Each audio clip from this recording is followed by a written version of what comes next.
I could see my breath in the cold air as I walked to school in my small Ukrainian village. The frost-covered windows of our local library were where my future first took shape. At 12, I found a book about international law tucked away on a dusty shelf. I read it cover to cover 3 times that winter, sitting by the coal heater in my family's tiny kitchen. One day, I told my mother as she prepared borscht, "I'm going to help people who have nowhere to go." She smiled and ruffled my hair, the same response she gave when I said I wanted to be a cosmonaut or a famous singer. My name is Veronika. I'm now 34, working as a human rights lawyer in Berlin, specializing in refugee cases. The path from that little village to where I stand today wasn't straight or simple. Our village sat 120 kilometers from the nearest city. We had one school, one doctor who visited twice monthly, and dreams that often died before they could take root. My parents worked the same land their parents had, growing wheat and potatoes, rising before dawn and returning home with the sunset painting their tired faces. I studied by lamplight. Our electricity came and went like an unreliable friend. Books became my escape and my promise of something beyond the fields that stretched endlessly around our home. "You're wasting time with these foreign books," my uncle told me when I was 16. "The fields need tending. Your parents need help." He wasn't wrong. My parents did need help. We lived on about $200 a month, when the crops sold well. My father's hands were permanently stained with soil, his back curved like the sickle he used. My mother's eyes had lost their light years ago. I worked the fields after school and on weekends. But at night, I studied. Applied for scholarships. Wrote essays. Sent applications to universities so far away they seemed like fiction. The letter from Humboldt University in Berlin arrived on a rainy Tuesday. Full scholarship. The paper trembled in my hands. "I can't go," I told my parents that night. "You need me here." My father, a man of few words, took my hands in his rough ones. "If you stay, you'll become us. We don't want that for you." The night before I left, my mother pressed 500 hryvnias, about $20, into my palm. It was everything they had saved over 3 months. I arrived in Berlin in August 2007 with one suitcase, broken German, and terror disguised as excitement. The city swallowed me whole, its size, noise, and pace like nothing I had known. My student dormitory room was tiny, but it was mine alone, the first time I'd ever had a space to myself. The first semester nearly broke me. My German wasn't sufficient for my law studies. I spent 14 hours a day translating textbooks word by word. I worked cleaning office buildings from 4 a.m. to 7 a.m. Then rushed to classes that made little sense to me. I called home once a month from a phone booth, telling my parents everything was wonderful. I couldn't bear to share the truth, that I cried myself to sleep most nights, that I was surviving on bread and the cheapest yogurt, that my classmates looked through me as if I were glass. The turning point came unexpectedly. I was cleaning an office when I noticed papers on a desk, asylum application forms. I recognized the Ukrainian words mixed with German. The applicant was from a village not far from mine. Something shifted inside me. I wasn't just studying law as an academic exercise. These were real people with stories like mine but harder, with dreams like mine but broken. I approached one of my professors after class the next day. "I want to volunteer at a refugee legal aid clinic," I said, my accent still thick. "I speak Ukrainian and Russian. I can help." She looked surprised but gave me an address. That Saturday, I walked into a small office in Kreuzberg.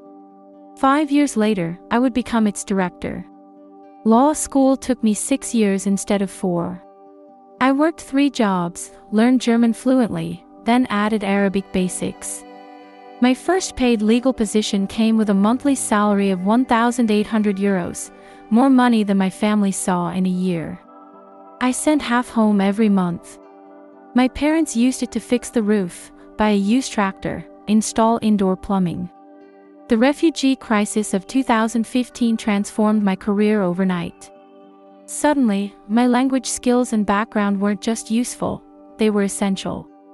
I remember walking through emergency shelters set up in school gymnasiums, seeing families sleeping on thin mats, children drawing pictures of boats and water and people drowning. One woman grabbed my hand when she heard me speak Russian. "Please," she said, "they don't understand us. They think we came for money. We came to live." I worked 90-hour weeks during that time. Slept on my office couch. Developed an ulcer at 28. But we helped process over 3,000 asylum applications, won 74% of our appeal cases. What most people don't understand about refugee law is that it isn't about charity. It's about rights. These people aren't asking for handouts, they're asking for the protections guaranteed to them under international conventions. The same protections I read about in that library book decades ago. The hardest cases stay with me. The Syrian doctor who escaped with his 3 children but lost his wife crossing the Mediterranean.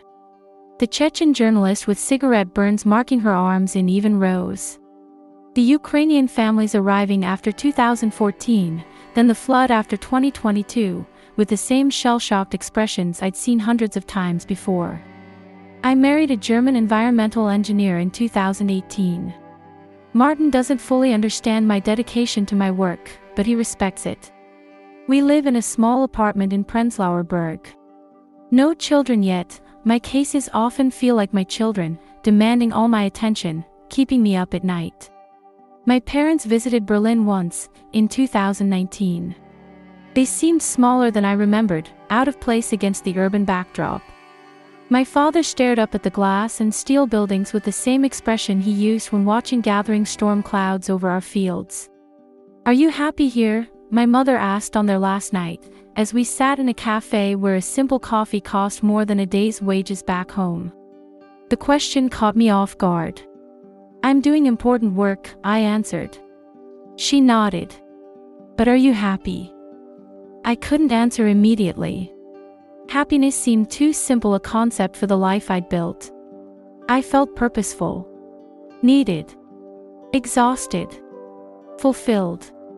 "I'm becoming who I was meant to be," I finally said. Last month, I won a landmark case for a family from eastern Ukraine. The judgment created precedent that will help thousands of others.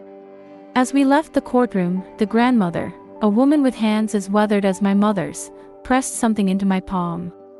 It was a small fabric doll, handmade, the kind Ukrainian children have played with for generations.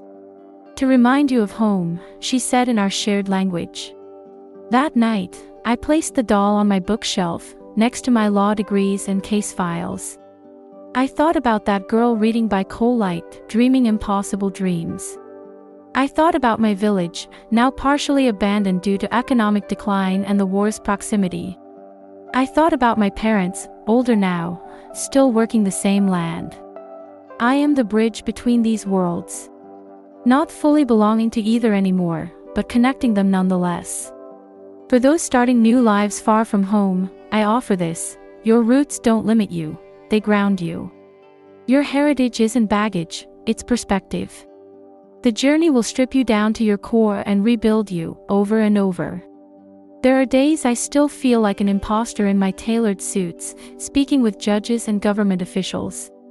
Days I miss the simplicity of home so much it's a physical ache. Days the weight of responsibility for my clients' lives nearly crushes me. But then I remember the library with frost on the windows, and that first book that opened a world to me. I remember my father's hands holding mine, giving me permission to leave. I remember why I'm here. And tomorrow, I'll wake up and do it all again. Because somewhere, there's another girl in another village, looking beyond her circumstances, dreaming seemingly impossible dreams. Maybe our paths will cross someday. Maybe I'll be the one to help her find her way.